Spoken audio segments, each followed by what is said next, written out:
Assalamualaikum warahmatullahi wabarakatuh. Alhamdulillah wa syukru ala ni'amillah wa salatu wassalamu ala rasulillah amma ba'du. Friends well blessed by Allah, let us offer praise and gratitude to the presence of Allah subhanahu wa ta'ala, who has given us the blessing of faith, Islam, and health.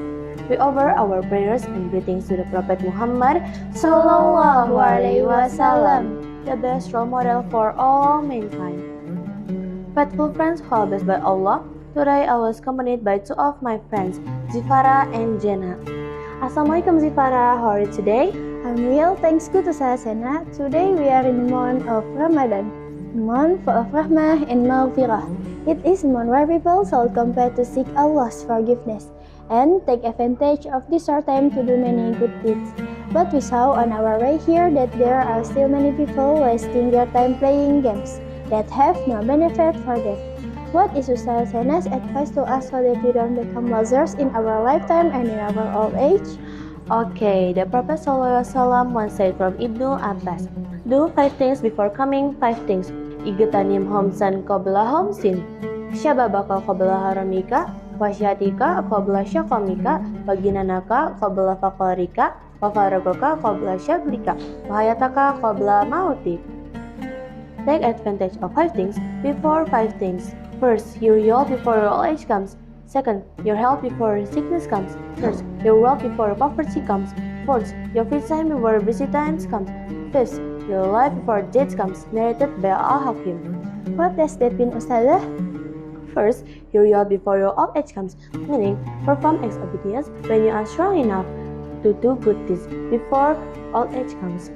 Second, your health before sickness comes, meaning perform good deeds when you are strong enough before a time comes that prevents you to doing good deeds, such as when you're sick. Third, your period of your wealth before the period of your poverty comes, meaning give charity with your excess wealth before a disaster comes that can destroy your wealth, so that you end up being poor in this world and the hereafter. Before your busy times in the hereafter comes, in the beginning of the afterlife is in the grave. Fifth, your life before death comes, meaning do something that is useful for your life after death, because whoever dies, his deeds will be cut off. MashaAllah, Ustazah advice was beautiful this morning. Practicing it is certainly not as easy as turning your palm, Ustazah. Of course, we need to learn and try to practice it. We will not be strong enough to practice it if not accompanied by faith and devotion. Yes, it's true. Therefore, Allah make it easy for us to become people who are good at managing time. In this month of Ramadan, we try to be pious people because the goal of this fast is la'allakum tattaqun, namely being a devout person who are good at organizing. He uses his youth to study, he uses his healthy period to work hard, he uses his riches to give charity, do good deeds, and help the poor. He uses his free time to do a lot of zikr to Allah and worship Allah throughout his life. Okay, that's what I can say. Hopefully it's useful. Thank you for your attention and apologize if there are any shortcomings. As the summary, let me translate in Indonesia. Jadi gini nih guys, kesimpulannya di bulan Ramadan ini kita harus memanfaatkan waktu seperti yang Rasul anjurkan, yaitu 5 perkara sebelum datangnya 5 perkara.